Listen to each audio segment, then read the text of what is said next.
Salah satu kegunaan dari RESTful API menjadikan aplikasi yang kita buat bisa berkomunikasi dengan aplikasi lain. Misal kita membuat aplikasi online shop. Kita bisa memanfaatkan aplikasi lain untuk menangani proses pembayaran di aplikasi yang kita buat. Nah, bisa membuat RESTful API merupakan salah satu skill wajib yang harus dimiliki oleh backend engineer.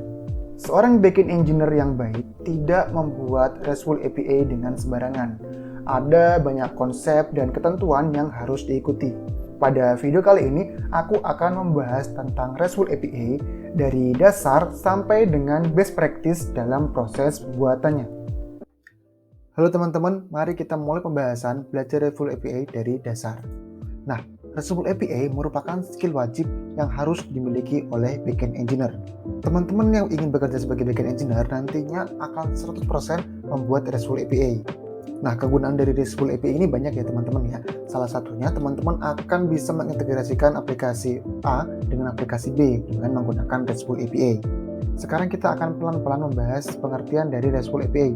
Nah, REST kepanjangannya adalah Representational State Transfer, yang merupakan suatu arsitektur sistem yang menjadi standar dalam penyusunan hypermedia terdistribusi. Nah, untuk membuat suatu API menjadi REST API, developer perlu mengikuti aturan-aturan yang ada. Nah, aturannya ini nanti akan kita bahas di slide selanjutnya. API yang sesuai dengan konsep REST nantinya akan disebut sebagai RESTful API. Oke, seperti itu teman-teman. Jadi REST merupakan suatu arsitektur sistem ya teman-teman. REST ini merupakan suatu style yang kita bisa ikuti sehingga kita nanti bisa membangun suatu sistem yang bisa kita sebut sebagai RESTful API. Nah, selanjutnya ini akan ada 3 istilah yang akan kita bahas dan akan kita sebut berkali-kali di video ini. Nah, itu ada yang namanya API, REST API, dan RESTful API.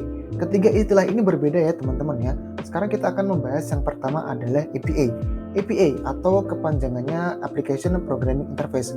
Nah, API ini merupakan suatu software yang memungkinkan developer untuk mengintegrasikan aplikasi yang berbeda, sehingga aplikasi yang berbeda tadi bisa saling berkomunikasi dan bertukar data. Sekarang ada istilah REST API. Nah, REST API merupakan suatu API yang menerapkan desain arsitektur REST. Jadi, API itu belum tentu REST API. Oke? Nah, REST API sudah tentu API. Nah, selanjutnya kita akan membahas yang namanya RESTful API. Nah, RESTful API itu merupakan suatu API yang menerapkan desain REST API dan diimplementasikan di dalam web service. Nah, REST API yang diimplementasikan ke dalam web service disebut sebagai RESTful API. Jadi, bisa kita pastikan bahwa RESTful API sudah pasti REST API. Tetapi, REST API belum tentu RESTful API. Aku ulangi sekali lagi bahwa RESTful API itu sudah pasti REST API. Tetapi, REST API belum tentu RESTful API. Gitu ya. REST API ini implementasinya bisa berbeda-beda ya, tidak harus selalu ada di web service. Nah, RESTful API ini sudah tentu dan harus di web service. Untuk membuat suatu API disebut sebagai RESTful API, itu sebenarnya ada banyak konsep yang harus kita ikuti. Tetapi di sini aku akan mengelompokkannya menjadi 5 yang menurutku itu paling penting dalam pembangunan suatu RESTful API. Nah, yang pertama adalah Uniform Interface. Uniform Interface ini maksudnya apa? Uniform Interface ini artinya kita harus membuat antarmuka API yang konsisten, sehingga API consumer atau aplikasi-aplikasi lain yang menggunakan API yang kita buat bisa lebih mudah untuk familiar dengan API yang kita buat. Nah, implementasinya gimana untuk membuat uniform interface? Yang pertama, suatu resource dalam sistem harus memiliki satu logical URI. Logical URI ini nanti akan digunakan untuk mendapatkan resource terkait. Oke. Nah, yang kedua, tiap resource harus tidak terlalu besar dan memiliki link yang menuju pada resource yang relevan. Nah, hal ini akan dibahas lebih dalam di konsep HTOAS. Jadi teman-teman bisa mencari sumber daya untuk belajar HTOAS. Nah, selanjutnya, suatu resource pada sistem harus mengikuti format dan aturan yang menjadi kesepakatan. Bisa jadi format yang menjadi kesepakatan itu adalah format request dan format response-nya. Oke, selanjutnya, tiap resource harus bisa diakses melalui metode yang mudah digunakan. Misal untuk mendapatkan data, kita bisa menggunakan metode HTTP GET. Nah, selanjutnya di prinsip dasar RESTful API itu ada client dan server. Nah, aplikasi klien adalah aplikasi yang menggunakan REST API, sedangkan aplikasi server merupakan aplikasi yang menyediakan REST API. Nantinya, aplikasi klien dan aplikasi server harus terpisah dan tidak saling terhubung. Nah, kenapa harus terpisah dan tidak saling terhubung? Ini dapat memudahkan keduanya dalam proses pengembangan, maintenance, dan juga bug fixing. Oke, konsep selanjutnya dalam pembuatan REST API adalah stateless. Stateless ini artinya ketika klien melakukan request, tiap request itu dianggap sebagai request baru. Server itu tidak menyimpan data HTTP request sebelumnya. Jika ada suatu case di mana server perlu mengenali request yang masuk, si klien harus menyediakan informasi yang dibutuhkan oleh server. Misal, klien bisa mengirimkan request bersamaan dengan token, atau si klien bisa mengirimkan request ke server bersamaan dengan API. Yang token atau API key ini yang mana token atau API key ini harus disimpan dan di-manage oleh aplikasi klien. Aplikasi server hanya bertugas untuk mengenali token dan API key-nya. Selanjutnya ada konsep, sebenarnya merupakan suatu konsep di mana kita bisa menyimpan data di memori komputer. Resource yang menjadi respon dari aplikasi server harus bisa di-cache. Kenapa harus di-cache? Nah, dengan menggunakan cache, kita bisa meningkatkan performa aplikasi klien dan meringankan beban server. Cache ini sebenarnya bisa diimplementasi di server side atau di client side. Jika teman-teman pengen belajar lebih dalam mengenai konsep cache, nantinya aku akan menyertakan link di deskripsi video dan teman-teman bisa menuju link yang sudah aku kasih di deskripsi video. Nah, selanjutnya ada konsep layer system. Nah, sebenarnya ketika kita mengimplementasi REST, kita ini secara otomatis menerapkan layer system architecture. Kita bisa mendeploy aplikasi A di server A. Kita bisa mendeploy database-nya di server B. Lalu kita bisa melakukan proses autentikasi di server C. Nah, aplikasi klien itu tidak perlu terkoneksi dengan server A, B, C. Aplikasi klien hanya perlu terkoneksi dengan satu server. Satu server ini akan terkoneksi dengan server A, B, C. Nah, satu server yang menghubungkan server A, B, C, dan klien ini nantinya akan disebut sebagai API Gateway. Teman-teman akan bisa belajar lebih dalam mengenai API Gateway di dalam konsep microservice. Setelah kita belajar tentang konsep dasar REST API, selanjutnya kita akan belajar tentang HTTP method. HTTP method ini digunakan oleh REST API client untuk melakukan operasi manage resource yang ada di server. Ada 4 metode yang paling sering digunakan. Yang pertama ada metode GET. Metode GET ini digunakan untuk mendapatkan data resource. Jadi kita bisa request resource user dengan metode GET, nanti server akan memberikan respon berupa resource user. Selanjutnya ada metode POST. Metode POST ini digunakan untuk membuat resource.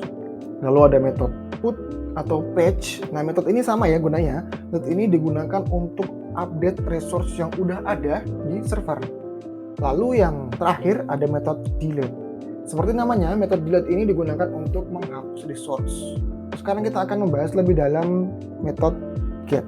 Nah, metode get digunakan untuk mendapatkan resource berupa informasi yang disimpan oleh server. Respons dari metode get ini harus bersifat idempotent. Nah, respons dari metode get harus bersifat idempotent. Artinya, tiap ada request yang berulang harus mengembalikan nilai yang sama, sampai dengan adanya request lain yang mengubah state pada resource. Gitu ya teman-teman ya. Respon code dari HTTP method get ini ada banyak. Yang pertama ada 200. Nah, 200 ini artinya kita bisa dengan sukses, kita bisa dengan benar-benar mendapatkan informasi yang kita minta. Selanjutnya ada kode 404. Ini mungkin teman-teman udah familiar ya dengan 404. Nah, 404 ini artinya kita tidak bisa mendapatkan resource yang kita request. Nah, selanjutnya ada respon code 400. Respon code 400 ini artinya bad request. Ya, kita ada yang salah nih di server. Selanjutnya ada metode post. Metode post ini digunakan untuk membuat resource baru dalam collection of resource. Gampangnya kita bisa menyimpan data ke server dengan menggunakan metode post. Nah, karena kita ingin menyimpan data di server dengan menggunakan metode post, kita juga harus menggunakan body request yang berisikan data-data yang akan disimpan di dalam server. Respons yang diberikan oleh HTTP method post seharusnya tidak idempotent. Jika ada dua post request yang identik, maka akan menghasilkan dua resource yang berbeda juga. Namun informasi yang ada tetap sama. Nah, respons code dari HTTP post ini ada banyak juga, tapi ini ada 3 code yang paling sering digunakan. 201 ini artinya created, artinya kita berhasil membuat resource dan entity yang kita kirim tadi melalui body request. Atau juga bisa memberikan respon 200 dan atau 204. Selanjutnya ada HTTP method put atau HTTP method patch. Nah, HTTP method ini digunakan untuk melakukan operasi update resource yang sudah ada di server. Dengan menggunakan HTTP put, kita juga bisa menerapkan logic di mana ketika resource yang akan diupdate itu tidak ditemukan, maka API akan membuat resource baru. Nah, konsepnya itu seperti update or create. Tapi juga nggak harus update or create, kita juga bisa membuat hanya konsep update. Lalu jika resource yang diupdate itu tidak ditemukan, maka akan mengembalikan respons 404. Dalam penggunaan HTTP method put ini ada beberapa response code. Ada 201, 200, dan atau 204. Teman-teman bisa googling sendiri respon code yang sesuai dengan HTTP method put. Selanjutnya ada HTTP method delete. Nah, HTTP method delete ini seperti namanya, itu digunakan untuk melakukan delete resource, melakukan delete data yang ada di server. Nah, responsnya itu ada beberapa, ada 200, ada 202, ada 204, dan ada 404. Kalian bisa baca sendiri di slide. Oke, selanjutnya kita akan membahas lebih dalam mengenai HTTP status code. HTTP status code merupakan suatu code yang diberikan oleh server ke klien. HTTP status code ini akan dikirim dengan response body ya, teman-teman ya. Jadi nggak cuma code-code aja, nanti akan dijelaskan di bagian response body-nya. Sebelumnya kita udah membahas tentang HTTP method dan HTTP status code ya. Nah, kali ini kita akan membahas tentang REST API versioning. Oke. Sistem yang kita bangun ini pasti akan selalu berkembang ya. Perkembangan ini bisa jadi penambahan fitur atau perbaikan fitur yang udah ada. Nah, dengan versioning ini kita bisa memudahkan dalam pengembangan RESTful API dan menghindari aplikasi klien crash. Lalu, kapan kita harus upgrade versi API kita? Hal yang menjadikan kita harus upgrade versi API itu terjadi yang namanya breaking change. Nah, breaking change ini apa? Breaking change ini merupakan suatu aktivitas di mana adanya perubahan terhadap respons dan request API.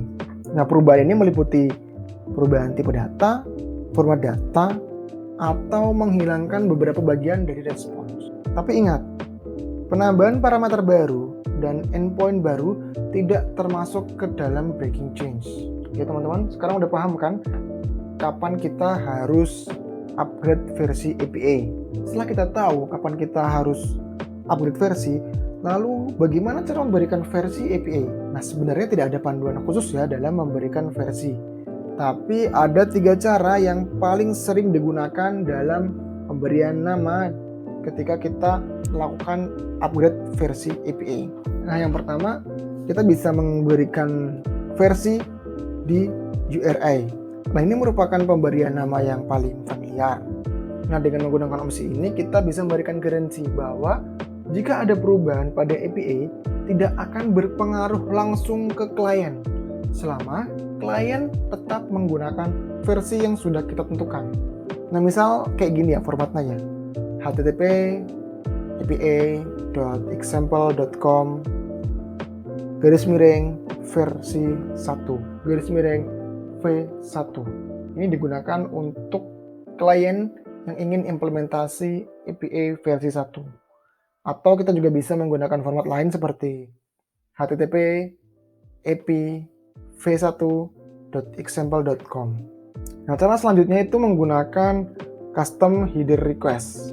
Nah, nantinya setiap ada request dari klien ke server, klien harus memberikan key value tambahan di HTTP request headernya berupa apa saja yang akan menjadi kesepakatan antara klien dan server. Bisa saja header key value-nya seperti ini, accept version .2 v1 jika ingin menggunakan API versi 1. Jika ingin menggunakan versi 2, tinggal diganti saja accept version versi 2. Ingat, nanti ini key dan value ini akan ditambahkan di HTTP header dan akan disertakan di tiap request-nya. Oke, cara terakhir yang paling sering digunakan juga tetap menggunakan header. Tapi ini menggunakan key accept header. Nah, key ini merupakan suatu parameter wajib. Nah, sebenarnya key accept ini merupakan suatu parameter wajib pada tiap request. Kita bisa menggunakan accept header sebagai versioning API dengan menggunakan header sebagai berikut. Ya, ini ya, misalnya accept.2 application v1 plus JSON. Artinya kita ingin menggunakan versi 1 gitu, teman-teman. Oke, untuk konsep dasar RESTful API sepertinya sampai sini dulu. Nah, selanjutnya kita akan membahas tentang best practice dalam pembuatan RESTful API. Oke, yang pertama, jangan menggunakan kata kerja untuk membuat URI. Misal ini api.example save user. Ini namanya menggunakan kata kerja. Sebaiknya untuk melakukan pengelolaan kita tuh menggunakan metode tadi yang udah aku sebutkan di awal. Jadi nanti ini bisa menjadi API example.com /user. Itu save-nya nggak usah karena ini kata kerjanya. Nah, selanjutnya RESTful URI harus menunjukkan suatu resource yang merupakan suatu hal. Maka dalam penyusunan URI kita nih harus menggunakan kata benda dibandingkan menggunakan kata kerja. Nah, aku kira sampai sini dulu ya teman-teman pembahasan RESTful API dasar.